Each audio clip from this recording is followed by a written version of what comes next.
What a talented group of women. Good morning. My name is Sophie Twarkowski. My pronouns are she and hers. I will be assisting in this morning's service. Welcome to the Unitarian Society of New Haven on this beautiful spring-like St. Patrick's Day. We are glad that you have chosen to be with us this morning, either in person or virtual. We come into this time together, putting away our worries for an hour to be renewed, supported, and challenged. We come into this place, a congregation that is strengthened through diversity, compassion, and commitment to justice for all. We bring all that we are to this moment, this sanctuary, this beloved community, knowing that our whole selves are welcome here. Before we join together to participate in today's service, I have a few announcements. We welcome visitors and guests who are with us today to join us for refreshments after the service.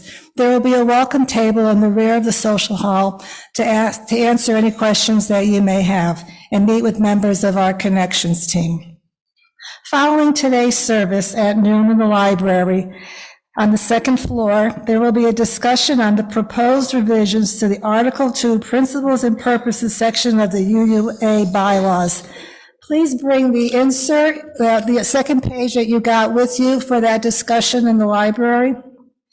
The USNH Folk Seeking Group will also meet today at noon in the Children's Chapel. A few reminders: the first few pews in front of the piano continue to be reserved for those who choose to wear masks in a special designated place.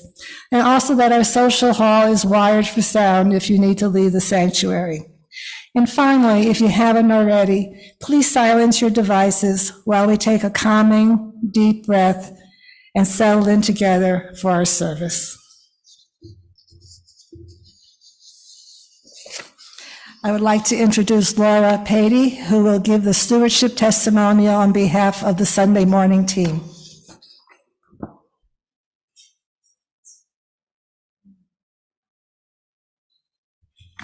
Good morning. I'm Laura Patey, and my pronouns are she and her.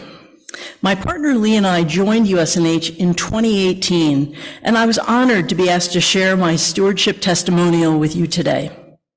I've had the opportunity to previously serve on stewardship and the adult religious education committees, and currently serve on the budget planning task force and, of course, the Sunday morning team. It's in that capacity that I come to you today.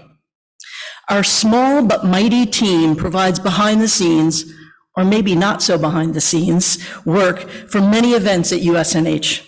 We gladly coordinate coffee and goodies following our Sunday service, including the monthly soup lunches, which have been a resounding success of late. We also get to sprinkle in the occasional festive and fun activities like walking tacos, and of course the chocolate auction and the used book sales throughout the year.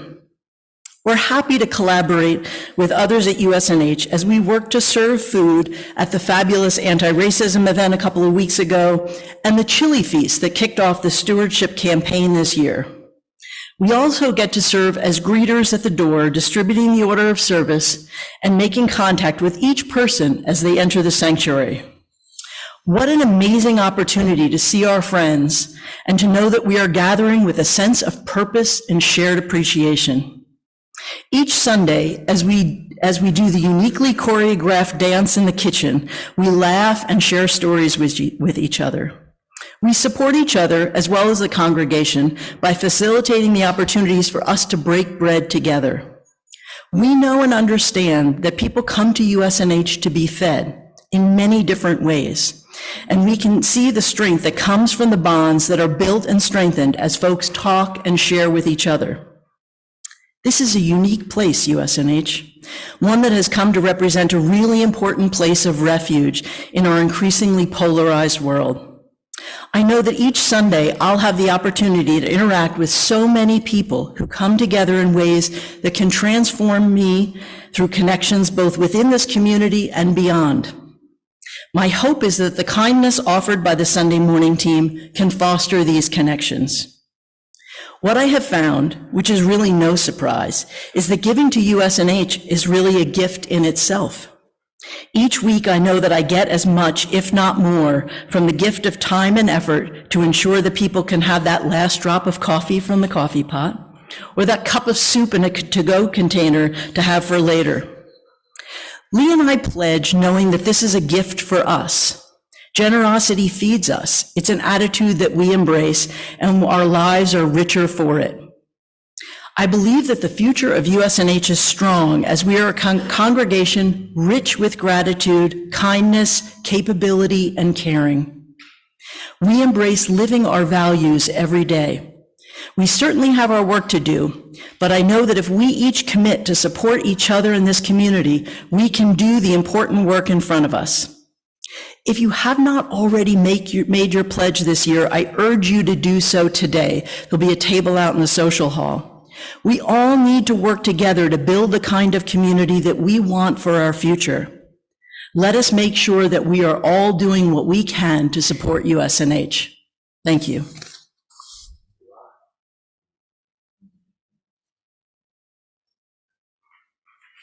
Thank you, Laura. Good morning. My name is Sunny. I am the ministerial intern here at USNH. My pronouns are she and her. I call us to worship this morning, and Laura will be lighting our chalice with words today from Unitarian minister and former Unitarian Universalist Association president, Dana McLean Greeley.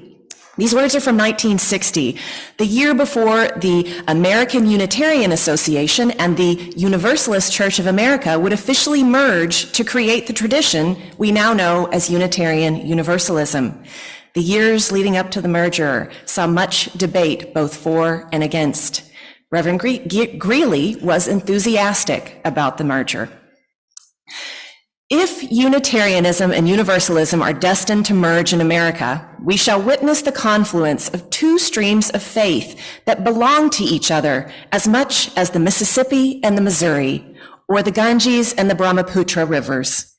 Unitarianism means the dignity of humanity against tyranny and totalitarianism in all their forms, and it is coterminous with the principles of freedom and reason in religion and in the whole life. Universalism means there can be no isolated redemption or well-being or special privilege for some while others suffer or are condemned. And it is coterminous with the concept of the integrity of nature and the cosmos and the goodness of God in life. Together, Unitarianism and Universalism will constitute a faith for the future, a faith for the mind and heart, a faith in the quest for truth and in the establishment of peace on earth. As we open this sacred space today, as we begin to explore together possible changes to our tradition's bylaws, and as we envision how our tradition will evolve over time, may we continue to be a faith for the future, a faith for the mind and heart, a faith in the quest for truth, and a faith that continues to work toward the establishment of peace on earth. And so it is.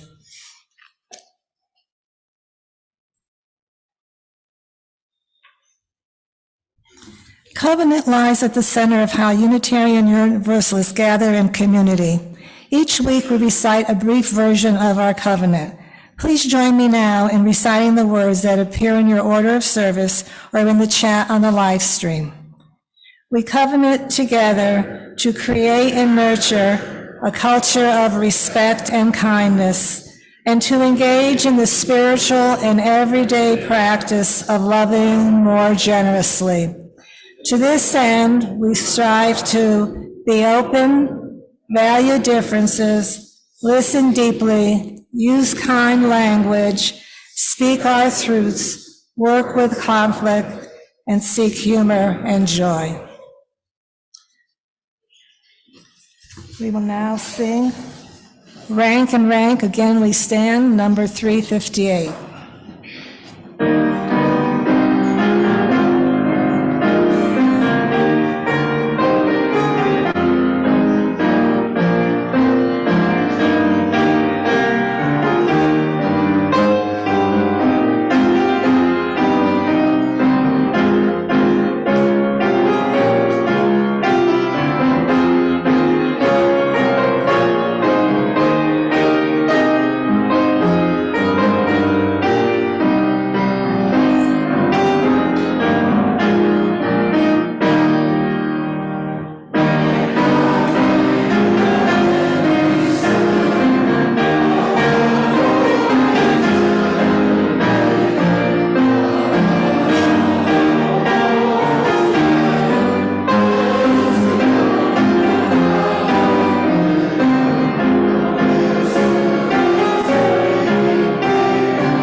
Well, good morning. Again, my name is Jesse Greist. I'm the Director of Lifespan Religious Education here. My pronouns are he and him. Now, on the day I welcomed Interim Minister John Marsh to USNH a few years ago, I found him unloading boxes in his office upstairs. My eyes were drawn almost immediately to a large rock that he was using as a bookend. Now, this rock had carved elegantly into the surface of it, "Nothing is written in stone." Now, sadly, that original rock is no longer with us, but I've created a facsimile to use as a visual aid for today's message.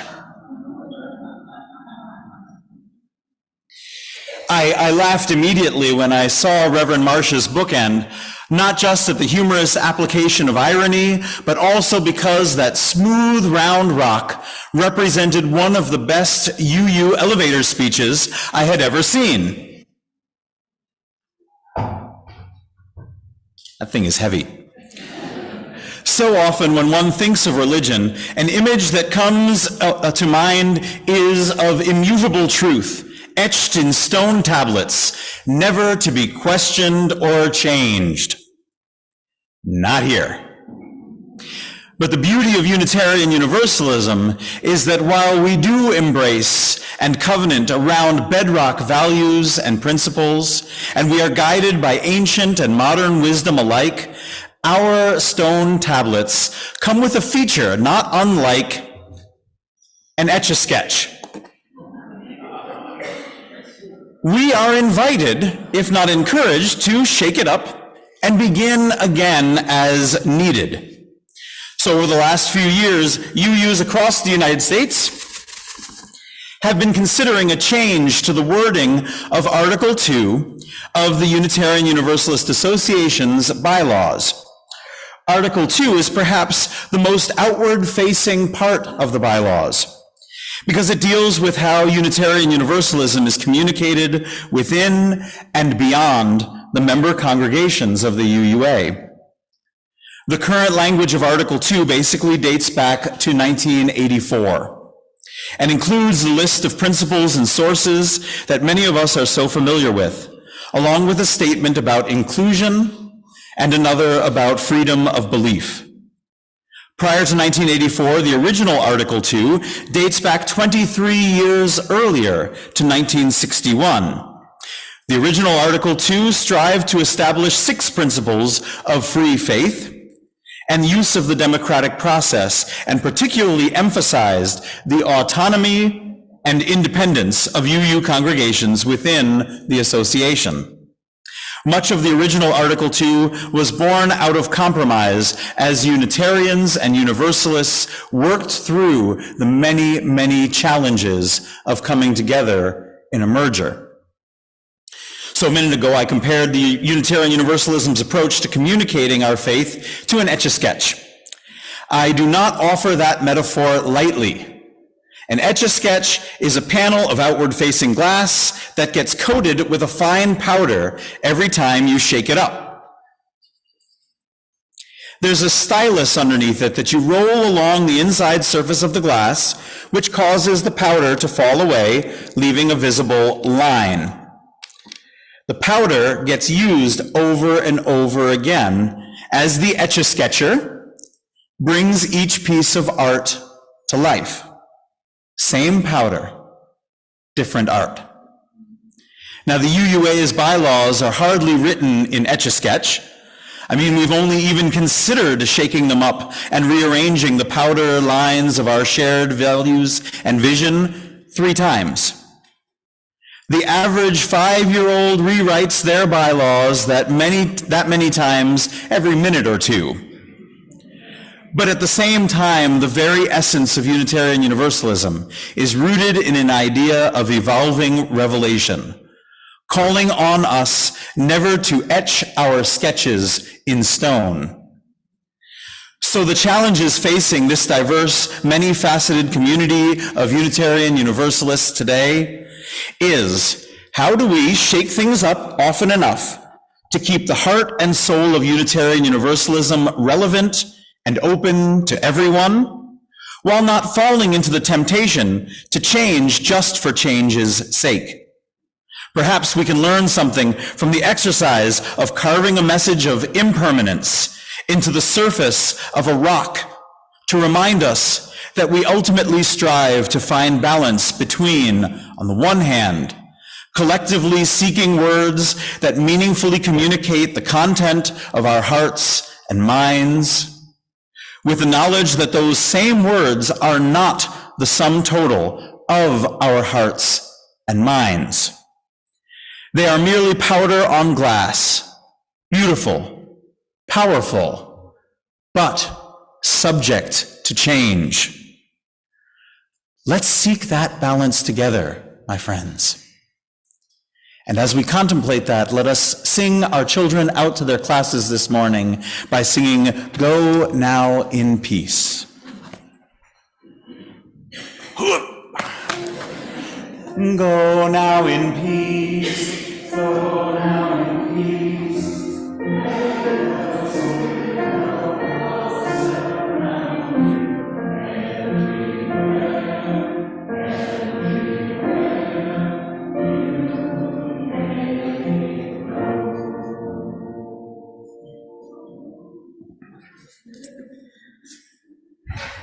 We hold space during our service every week to remember that amongst us, there are always some experiencing difficulty, as well as others celebrating some special happiness. The Detmer Arid family are overjoyed to share that Elsa, 7th grade, has been accepted into the Hamden Middle School National Junior Honor Society, and that Ben, 4th grade, has been invited to play clarinet in the Hamden Townwide Concert at the All Hamden Elementary School Top Musicians on April the 8th. He is the only 4th grader at Spring Glen School to be invited to play in the band at the Townwide Concert. Congratulations, Elsa and Ben. We take joy in the rhythm of nature. We drove into USNH this morning, just loving seeing the color of the beautiful crocuses and daffodils emerging, including around our own property of the beautiful pansies and daffodils that have been planted over the years by our youth and adults. We also acknowledge that the holy month of Ramadan, as Muslim families break the days each fast evening with the iftar dinner with family and friends. Fasting during Ramadan is one of the 5 pillars of Islam. We recognize that we are living in a world impacted by war, illness, food insecurity, climate change, and political division. We take this moment to remember and hold each other both near and far. We hope and pray that efforts and actions towards humane and peaceful solutions will prevail.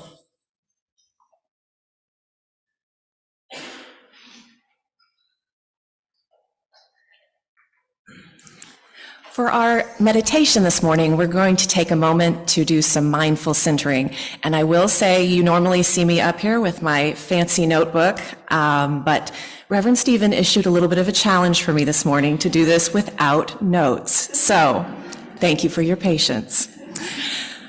I invite you to take a deep breath.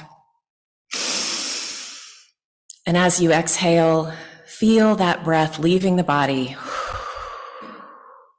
If it feels safe and comfortable doing so, you may wish to close your eyes and turn your attention inward for the next few moments.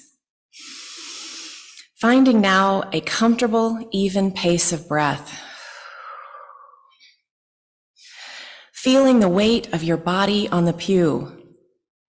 Feeling the connection of your feet to the floor, and perhaps envisioning that connection going down through the foundation of this sanctuary and into the earth, remembering that we are always held by the earth, and thanking the earth for holding us in this journey. I invite you to allow your shoulders to sink away from your ears, your eyes to be soft in their sockets, and your jaw to relax. Maybe notice, how are you feeling today in this moment, in this service? Are there any thoughts that are running through your head? The feelings, the thoughts, they're all okay, just noticing them without judgment, but taking a moment to honor your current experience and recognize where you are. And you may have noticed on the handout that you received today with your order of service and the Article 2 proposed revisions, there's a little section on inspiration.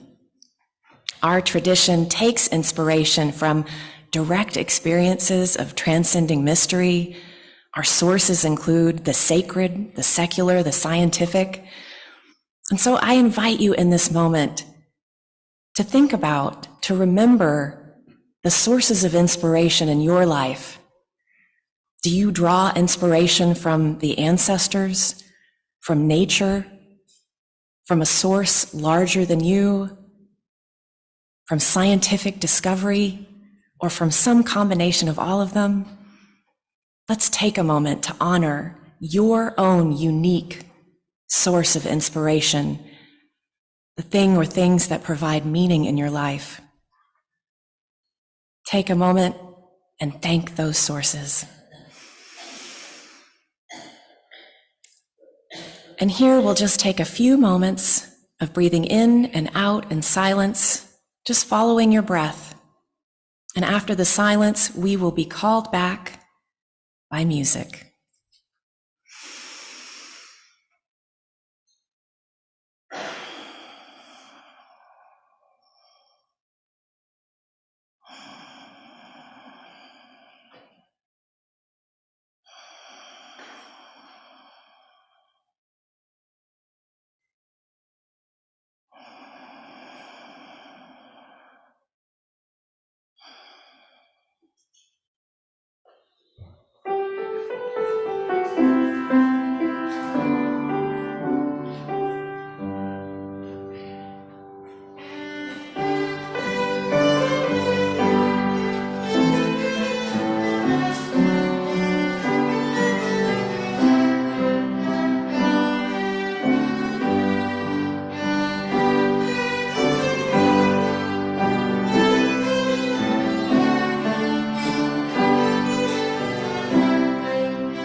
Every week, we lift up the spiritual value of generosity by taking an offering for the ministries of our congregation.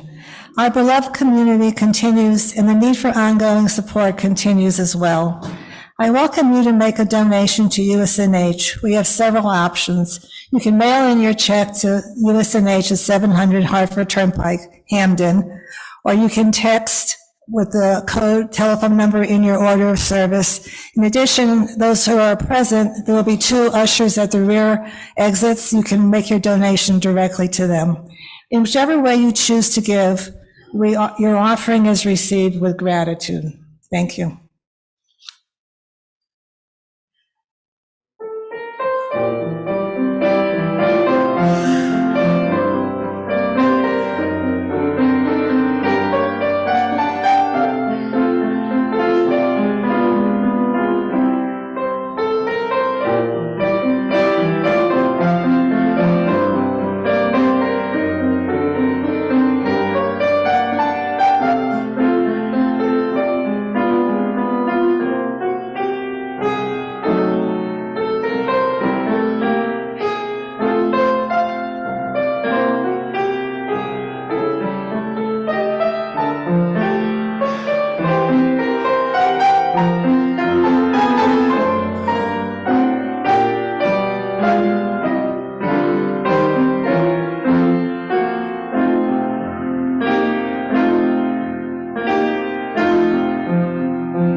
As I was listening to Jesse's talk, I couldn't help but think that John, my old classmate, if he were here, would not only remind us that nothing is graven in stone, but we should take nothing for granted.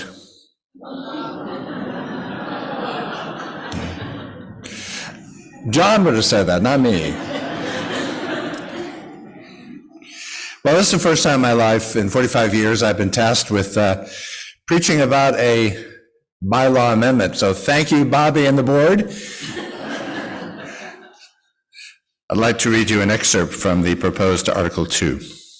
Love is the power that holds us together and is at the center of our shared values. We are accountable to one another for doing the work of living our shared values through the spiritual discipline of love.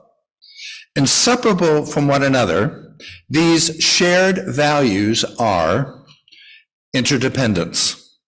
We honor the interdependent web of all existence with reverence for the great web of life, and with humility, we acknowledge our place in it.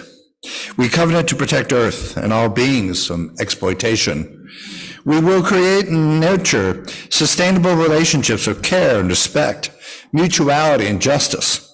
We will work to repair harm and damaged relationships.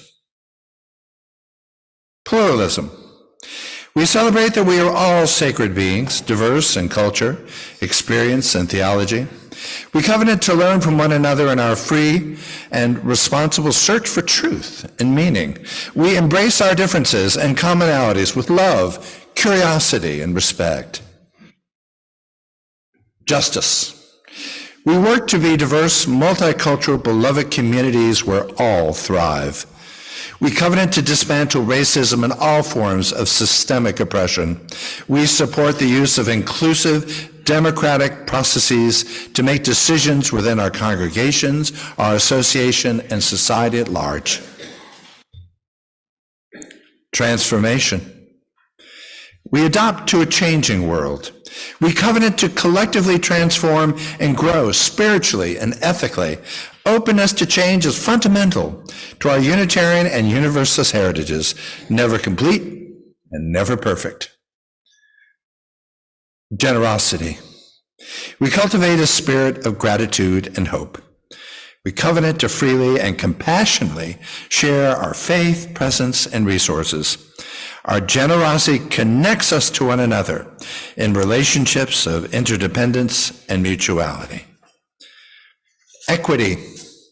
We declare that every person has the right to flourish with inherent dignity and worthiness. And now this morning's anthem.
you, Linda and choir. You set me up beautifully.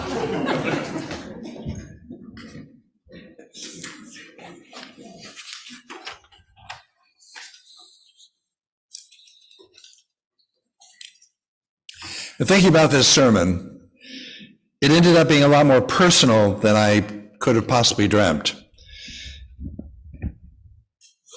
And Jesse's words and the words of the commission itself, which I've read to you already, set up a certain context. But I'd like to take an even broader, more expansive worldview on this.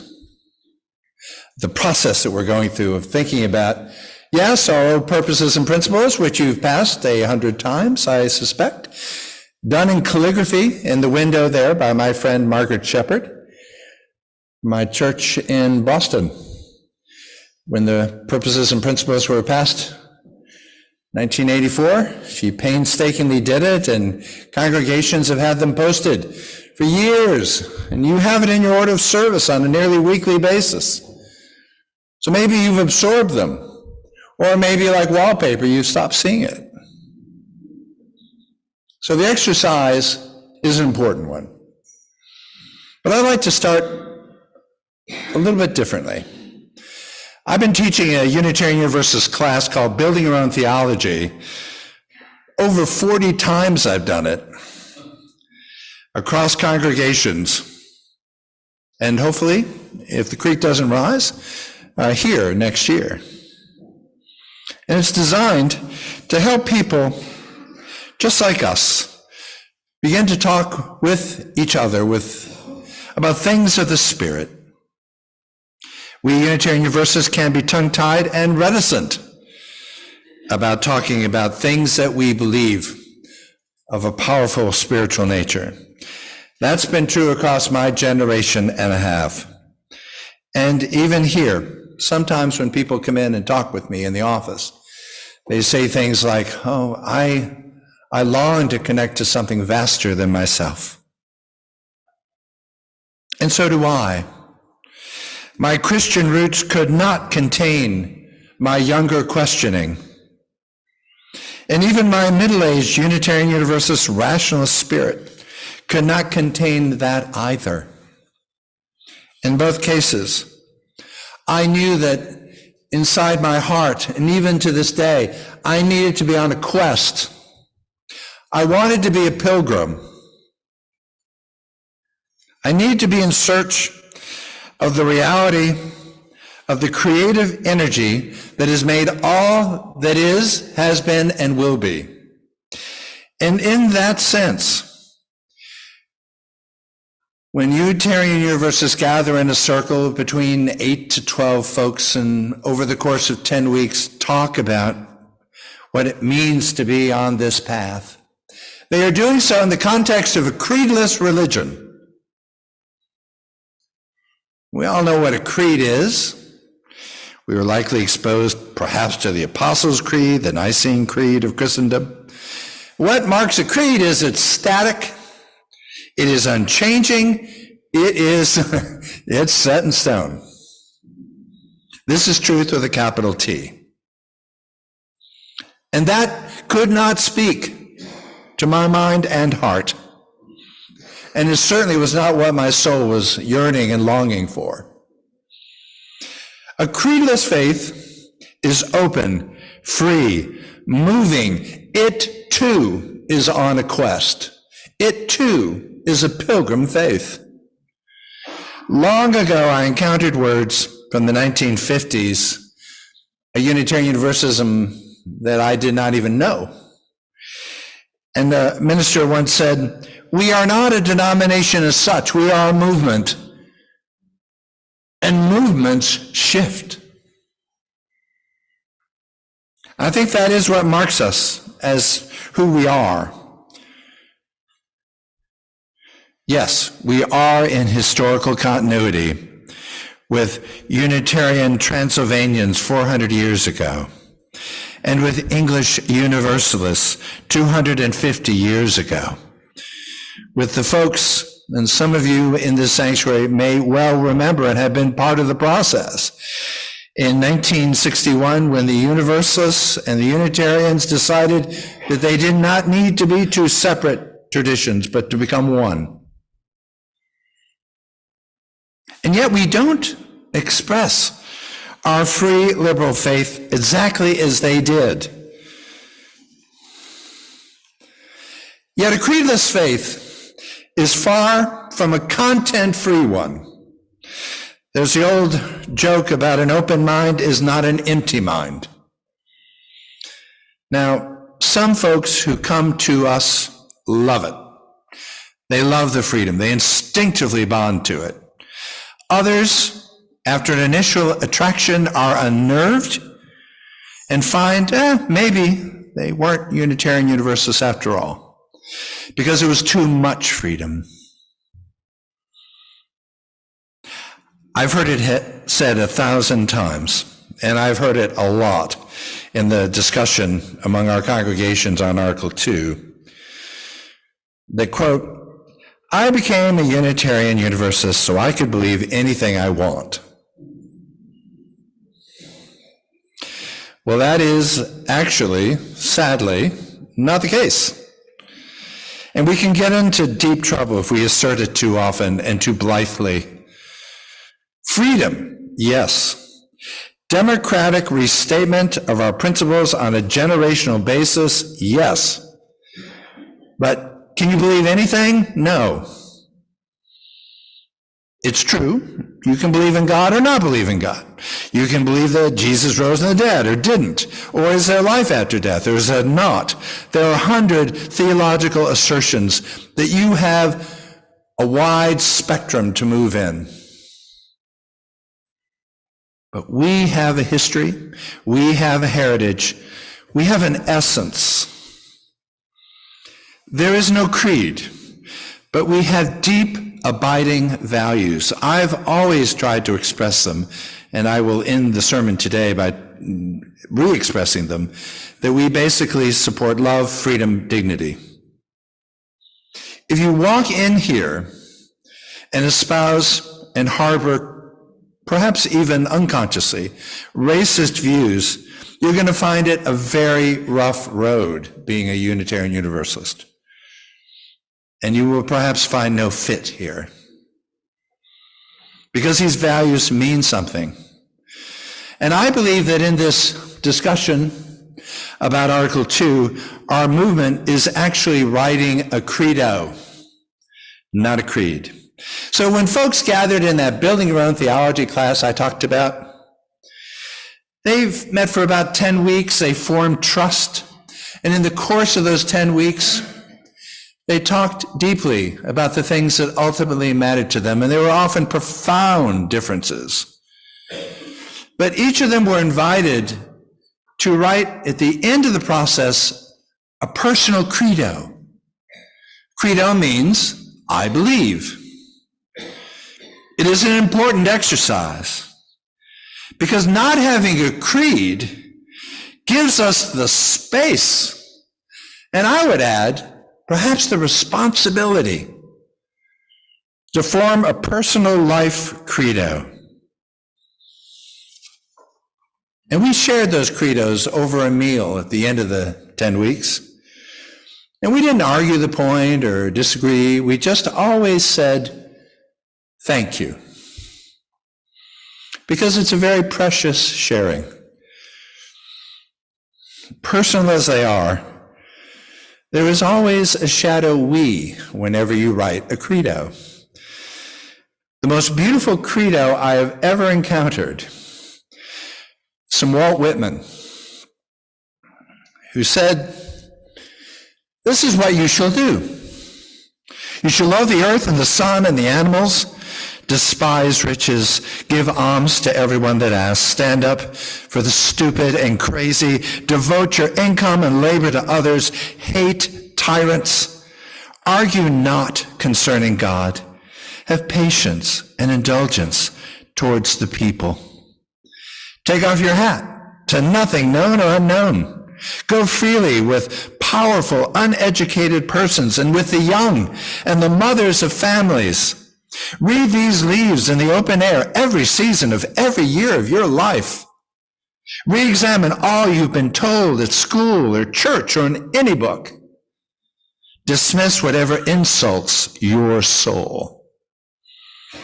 And your very flesh shall be a great poet and have the richest fluency, not only in its words, but in the silent lines of its lips and face and between the lashes of your eyes and in every motion and joint of your body.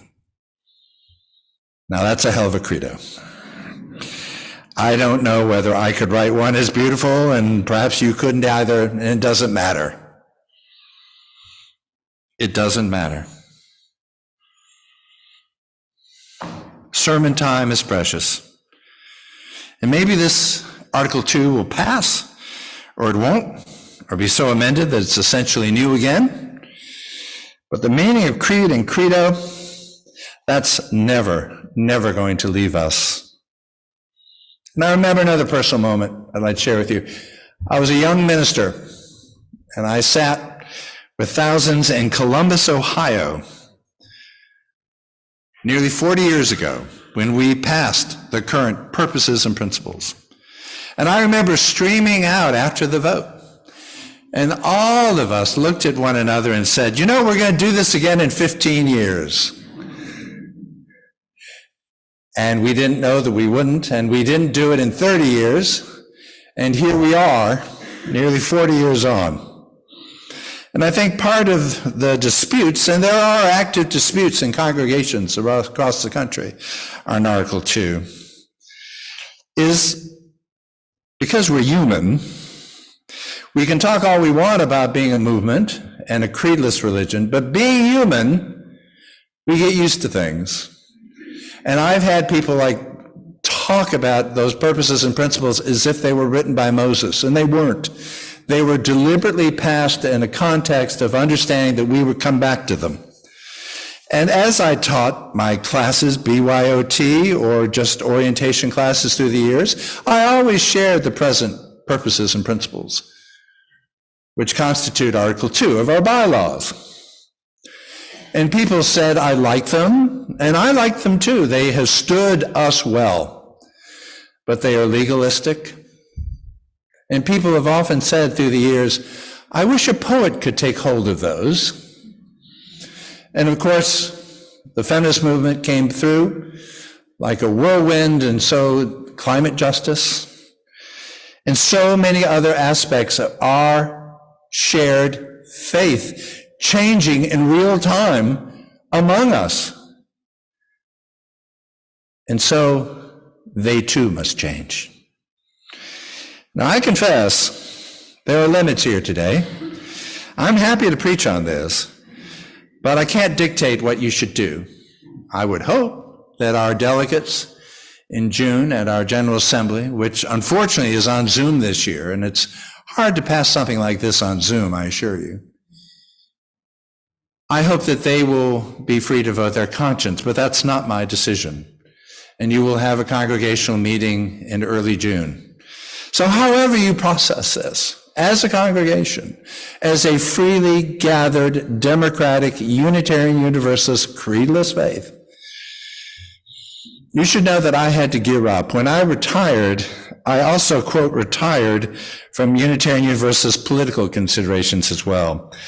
So I really had to gear up again. I spent much of the week actually calling colleagues from all over the country to get at what they are experiencing and what they're feeling about things. And what I was left with are a couple of very quick suggestions from this pulpit. First of all, I like the new revision. I'm perfectly happy and comfortable with it. It's not perfect, but it does one thing that the old purposes and principles did not do.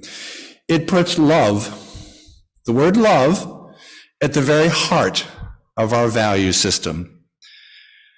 That was not true in 1961, and it was not true in 1987. And it emphasizes more than purposes and principles, it emphasizes values. And values have an emotional quality to them that often principles and purposes do not possess. And in that sense, I am very hopeful and happy that we're going through this exercise. I am sorry that instead of being an occasion of refreshment, it has caused some argumentativeness among our congregations. And that's too bad. But democracy is messy, and that's just the way it is. That's just the way it is. If you're going to have a democratic faith, occasionally you got to vote up, you got to vote down. And that's good. It's good for us. It shakes us. It helps us understand why we do what we do. Some people think that it is too specific in its radical focus on anti-racism.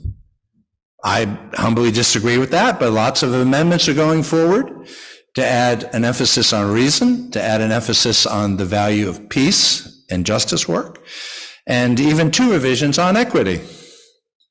So this isn't done. But what I want to say, in the end, is it does take love seriously, not as something sentimental, but at the very core of who we are. And one way or another, there is a feature of being a creedless faith that we can never ignore. And one way or another, we understand that this process is not taking us towards any creed at all. It is a democratic declaration of purpose. And our younger Unitarian Universalists are pressing hard on us to say, you cannot merely declare things into the void, into the world, and think you've done your bit.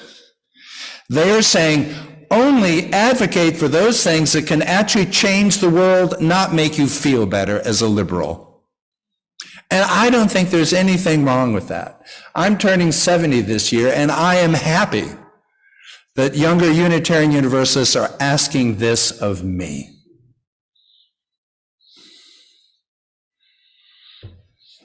When the world is on fire, and last night in Vidalia, Ohio,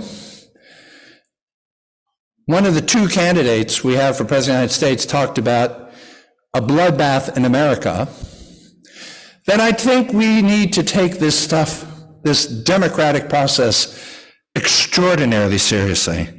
It is a confrontation of perhaps being less individualistic and more, as I have said from this pulpit, more of a communitarian than unitarian. To be able to work together in community, to be a congregation, to work together for these shared values of gender inclusion, for climate justice, so that we can understand what Adam Robersmith, our minister in West Hartford, is saying. Unitarian Universalism is not a museum piece.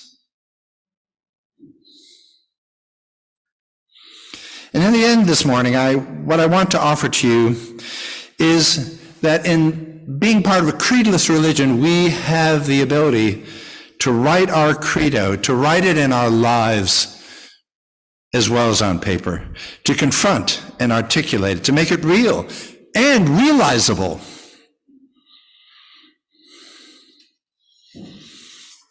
I close today with my own credo. But as I said earlier, every credo written is intensely personal, but it contains a sense of moving out into the world.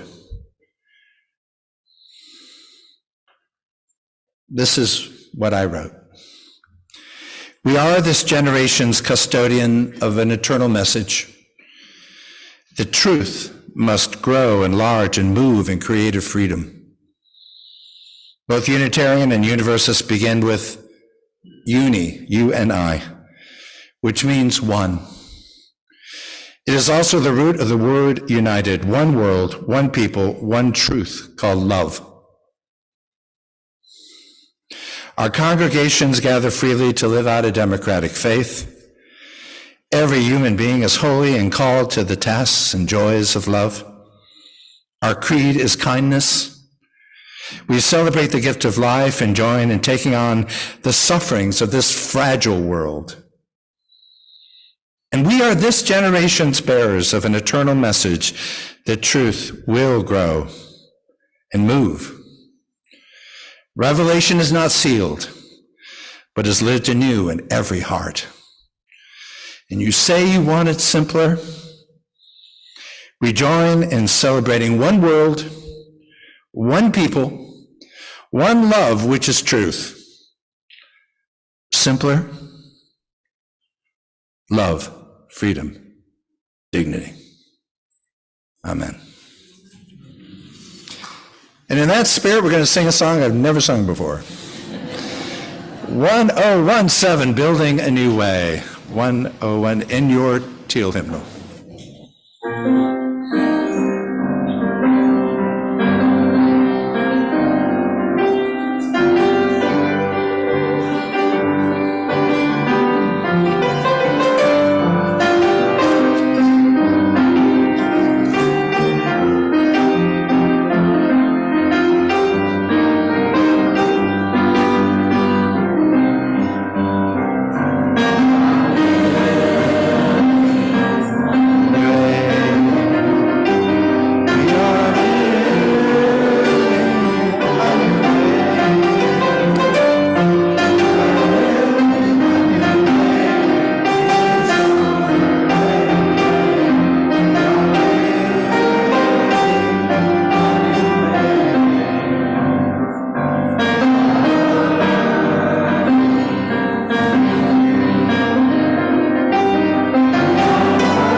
Join with me in these words.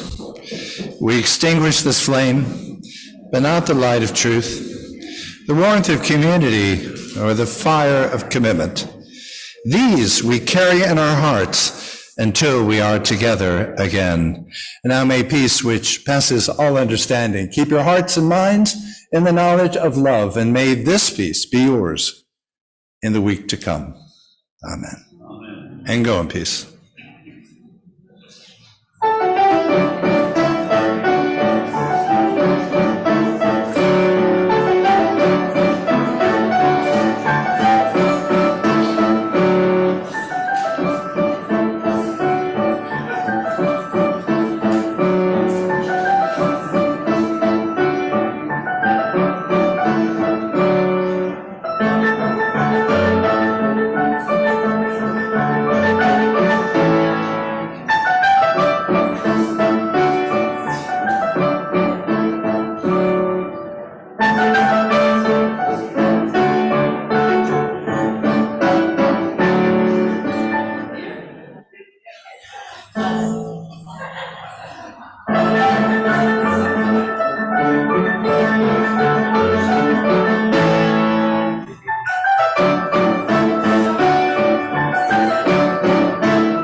Take it all nice.